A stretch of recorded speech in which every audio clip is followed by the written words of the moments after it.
काय जानका पीसे लगलू हो ई का पीसताड़ू चाउर पीठा बनावे के बड़े एक खातिर पीसे तनी बहन लोग आवत नहीं पता लोग दोनों जनी आवताड़ी लो हां तो पीठा खाई लो। हां अरे लिट्टी लगावे लागी पके तहे पीठा पीसत ना उनको के बहुत पसंद बा ये खातिर। तो दाल में के बनैबू कि आलू में के? आलू में के। अरे वाह हमरो पसंद है ये खातिर। ए भगवान बोली आऊ कहां बड़ा से चितवा पलितवा दोनों। अरे गोल बना लिया खातिर अरे काम के न काज सुनने वाले की आवाज तेरी जब एकदम बागे महंगा हो जाता। हां काम के न काज के दुश्मन बड़ा सा अनाज के का कहत है? क्या कहत नहीं जी? हां का बेटा पढ़ ले लो। हां तोर मौसी आवताड़ी एही ले तोर मम्मी चाउर पीसताड़ी पीठा बन खाइबो न। हां ठीक बा जा पढ़ जाके जा पीठा खइबे तो पेटा हिले आके ध दिए चूड़ी तो ए कहां गइल बा डुमराव न ट्रेन से ना आवताड़ी लो। हां वो तो ट्रेन से आवत है जा एनवी की गल बड़ा सा बाइक से ले आवे खातिर दोनों गल बड़ा दोनों अलग-अलग बाइक लेके गल बड़ा सा एक-एक बैठा के ले जा। हमरो गड़िया के तेल जरा दी हम सा तू कहलू कि अब जाए के बाबर हपुर शिव जी तक तब चार लोग कैसे करेंगे ये एक दो बड़े लेके गल बड़ा सा एगो जाके दोनों के लिए न ले ई तो जानना खीर वाला उन्होंने की चाल ओहनी के हां एगो आगा हो जी एगो पाछा हो जी पोई पोई को के आगा पाछा हो गया ओहनी के वो बात बाटे एक-एक लोग के पसंद कर ले बड़ा नहीं पता लोग के छोटका जाने बड़का जा छोटका के। अब हम का जाने कि घरे में कौन तू लोग दो हाथी रोटी पकावता लो हम का जानता नहीं आवे ले घूमे खातिर तो ओहने नहीं मैं अपन बातचीत कर तो तहार बहिन तू हमरो ले छुपा के रखले बाड़ी हे छुपा के रखले बाड़ी नहीं के पता दे हमार देवर के पता हो जाता है भैया हो के नहीं पता चलो भैया हो के हमारा भी सोजा खड़ा हो के लसा भले गांव में कतनो लोग खरी कर सोजा खड़ा हो लसा वो बात नहीं है अपन सोचे चाहिए नो कि जब दू को साली बड़ी सा हमार दू को देवर जी बड़ा सा तो का हो एक बात कहीं खिसीबू ना ना बोली हमारे एगो बहनी वाला अच्छी कुछ ना सही मजाक कर है मन हमरा से मजाक करम तो के करा ले ऐसे नहीं ना जाई जा आराम से काम करी जाके हमरा काम कर दी हमारा तो कहो ना हम पिसवा दी धोके काहे आता ना हमरा ना जरूरत नहीं कि पिसवाए के जाई हम अपन काम कर दे और देखी बात हमरा के भुलाई मत। ए सुन ना एगो बात सुन ला का बोली जाई आलू ले ले आई। हां जाई लेते हैं एगो चटनी क्या के बनेबू? चटनी जो चीज की बोल दी टमाटर के बनई हन्नी के लागेला हम का भकोच की बनावे जाता नहीं टमाटर के न बनाए जी। अच्छा एगो बात बताओ बोली तार दोनों बहनिया में छोटकी हमारा जो किडनी बिया न सुंदर लगे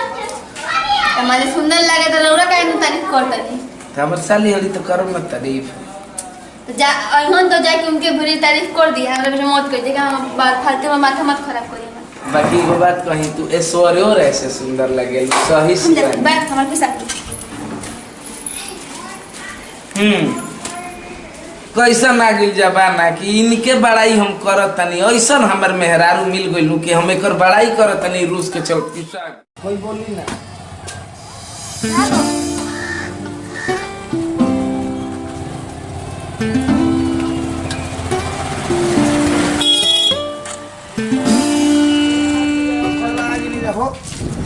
ये घरवा ना भुला गेल घरवा का पड़ी ना ना ना चलो हो भैया चल जा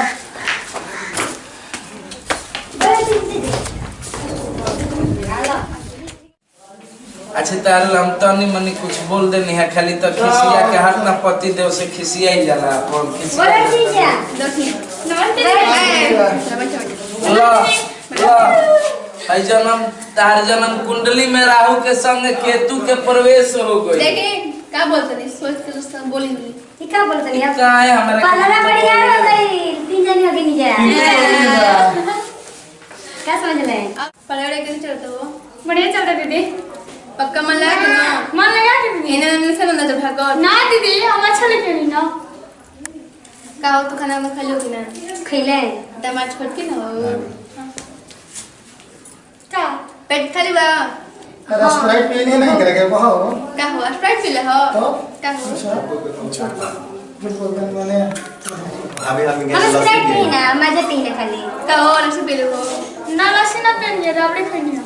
अगर एने ने नजर नहीं और जरा से ना, ना। हमरा काज न ये जे भला बा नजर ना ना हम अच्छा लगे ना हमके पढ़ाई ना बना दीदी तो मैं रास्ता में पुल को हाथ लगे दीदी पानी फेर बुका सब बात कर मैंने का कहने रास्ता में झूठ बोल का तो हमनी के संपूर्ण रामायण के चौपाई कइले बड़ा सरे का भइल का कहता सा हमरा कुछ बुझाते नहीं के केकर बारात के कौन बात हो रहल यार तो साली आइल भइया माने को सेवा पानी ना करी हमनी के कहत ना देख जो ना तू देख जाओ समुद्र गाछ से लेखा दोनों चश्मा काहे लगइले भौजी का बड़ा बात करी अरे ये भाई को ना चश्मा घर में लगावल जाला लाज लिखे लगा इंप्रेस न होला इंसान चश्मा लगाले तो का हमें भीड़ हमारे देखो इहो देख के जब तक मारे चश्मा लगेले बड़ा सब तुम्हारे साली के हमारा ई सीखा कुछ भौजी ले एगो ले इनको के दे दी इहो वाला साली पे माने पहले रहलू अब हमारा पार्टी के अब पावा हो गेली ले के खाटी के दो तीन रबड़ कोनो बात ना सुनो ना हो हमनी के रहो हमनी के रहे के जबले तब हमनी को और हमारा कपार में कहे के मंगल लिखा के हम मंगल कइले बाड़ू ई कब बोलत ना भैया देखो तारा के इतना बढ़िया राय देतनी दीपक हां ई दोनों बहन के हमनी के दोनों भाई के शादी करा दो इनकर शादी के भवा के नाता खत्म हो कोनो प्रॉब्लम गई है? शादी इनकर दोनों एक घर में बची है अपना साली से मजाक करत रहियो बहुत ही मजाक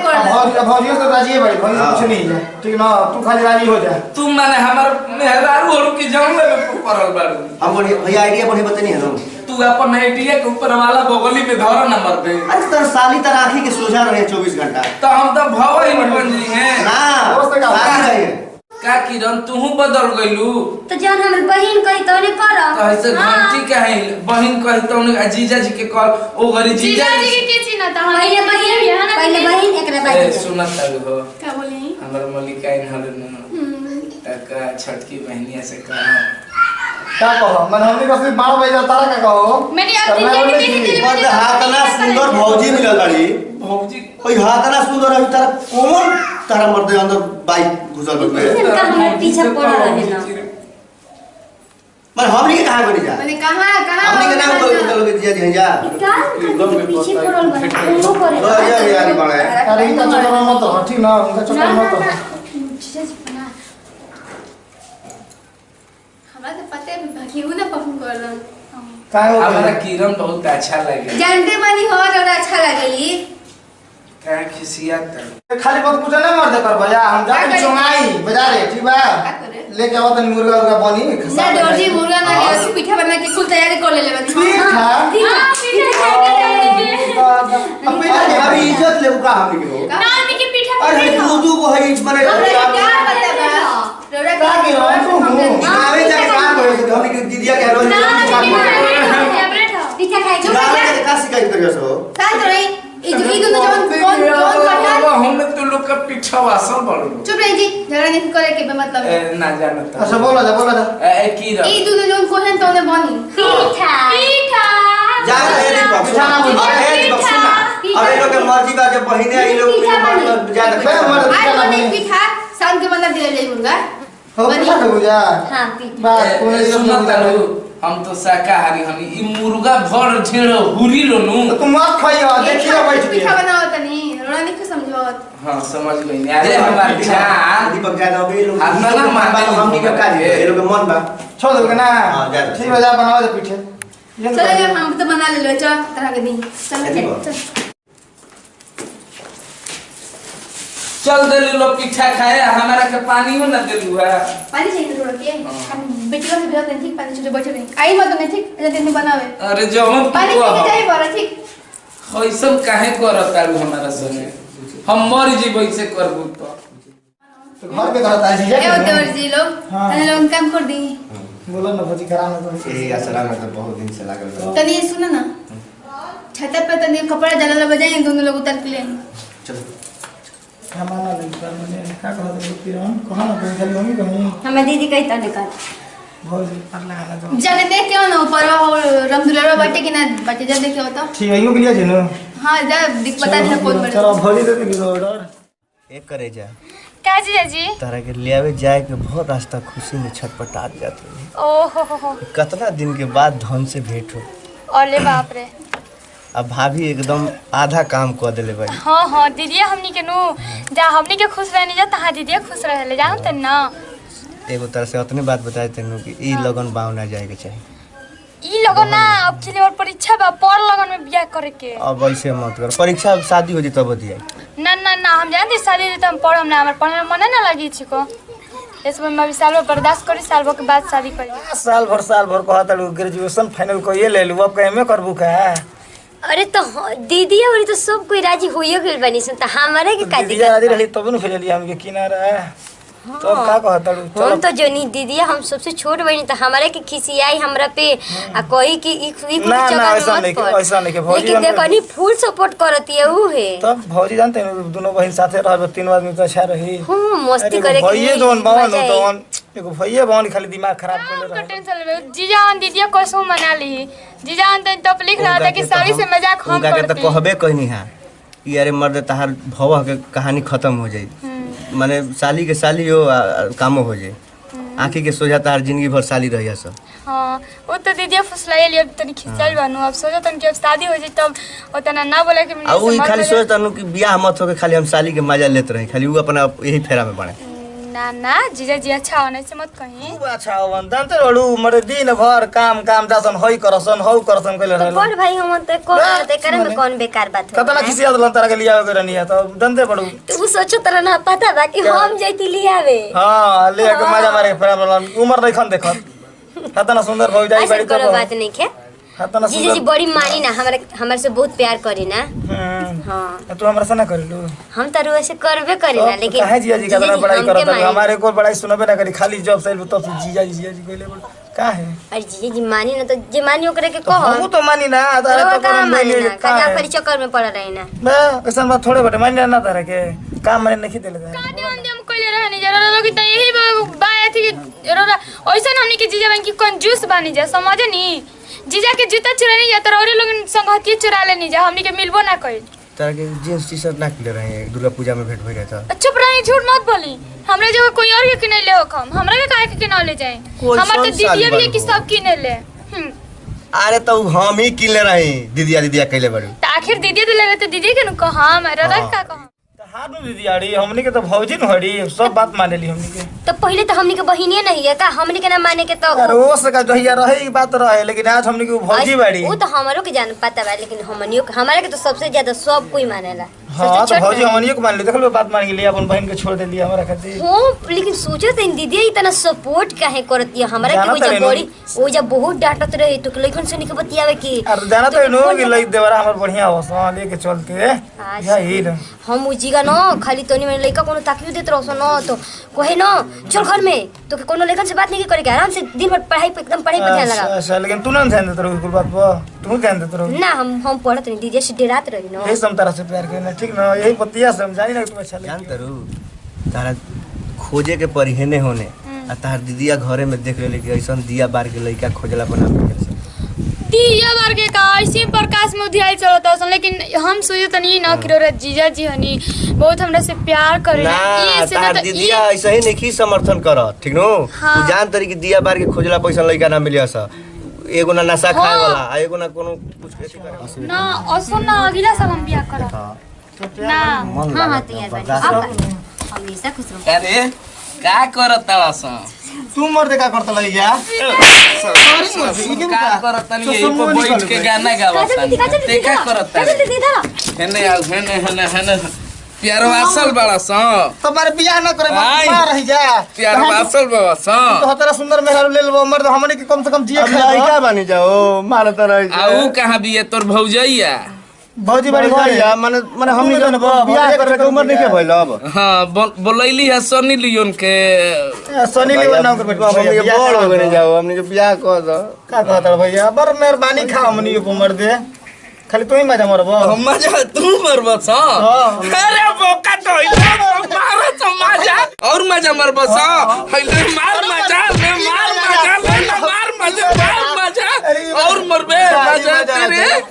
ना भाई बियाह कर दो। अरे तारू साली हम नीचे देख के तोहनी के मती गति बुझ गईनी है कि कहां में ब्रेक मरबस। हमर सुनो तो लहड़ा मर दे भाई ए मैं ये कुल काम करता गंदा गंदा काम मर हम सुने नहीं तार का करला घरवा में हम घरवा में का कर ले नहीं को सुन ले तो ले ना यार सुनो तो अब कैसा लागल बबुआ कपड़ा करबो कहा अरे बबुआ हमरा बड़ा नीक लागत तारा बिना कपार फूट का भैया लोग ये दोनों लफुआई करत ताड़सा हमार मलिकाइन ना भैया हमने के देखिए करत ये करत बियाह ना होई पीठो ना बनैली है बताई भैया छोड़ल इधर 8 बरिस बियाह कइला हो गइल हमनियो के बड़ हो गइल हमनी के ना बियाह प्यार के नासे चढ़ल बा बियाह करिया ए तो हमनी के बियाह ना होई हो होई अगला साल गाल ले लो हां अब शिवानी जी कुछ बोल दे प्लीज बोलिए जान तनी रोवा लोगन मैं काम करेला पे पानी फेर दिलन है आके बताओ इतना मेहनत से देखो पटवले रहनी है कुल काम बिगाड़ दिलन है आके कतना भौजी हमने के सपोर्ट करता लिया आई के इनका लेखा भाई देख के जरल हमने के भैया लोग ना मान जाइए तो मान जिया भैया लेकिन ऐसा बहिन हो जिया तो पूरा बहिने बिगड़ जिया लेकिन वो सब वीडियो का इतना शेयर करी कि मान जा ऐसन बहिन कमेंट होई करके तो तबाह प्यार कर के देंगे जीत हो मनीष जाए। माने माने घर में बढ़िया लड़का मिल जा भौजी कुछ कहताड़ी माने घरे में बढ़िया लड़का मिल चाहिए जा तो ऐसा साइलेंट नमस्कार प्रणाम पैर छू के गोड़ लागत तनी हम रउआ लोग के छोट भाई मनीष बाबा भैया ई घर में हुड़दंगई करत आड़ से तो हुड़दंगई ना ना भैया, करे कबो जब ना। जाला अगर रउआ लोग के वीडियो जे अच्छा लागे लाइक करे के बा शेयर करे भैया के हमनी के बा बियाह खातिर भैया देखी एक बहुत और कमेंट चीज बा निकल जा कि भैया रउआ हमनी के बियाह सबके हो जाए। सामने दुगो आदमी आइल बनी जा एक संगे नया हम शिवानी जी ऐसे भैया रउआ लोग से पुराना हो, हाथ शिवानी जी जोड़ नया के नम्र निवेदन रउआ सबके एगो छोट भाई मनीष बाबा करताने कि जितने सपरी उतने शेयर करी उतने सब्सक्राइब करी उतने लाइक करी बहुत करी लोग जय भोजपुरी जय भोजपुरी समाज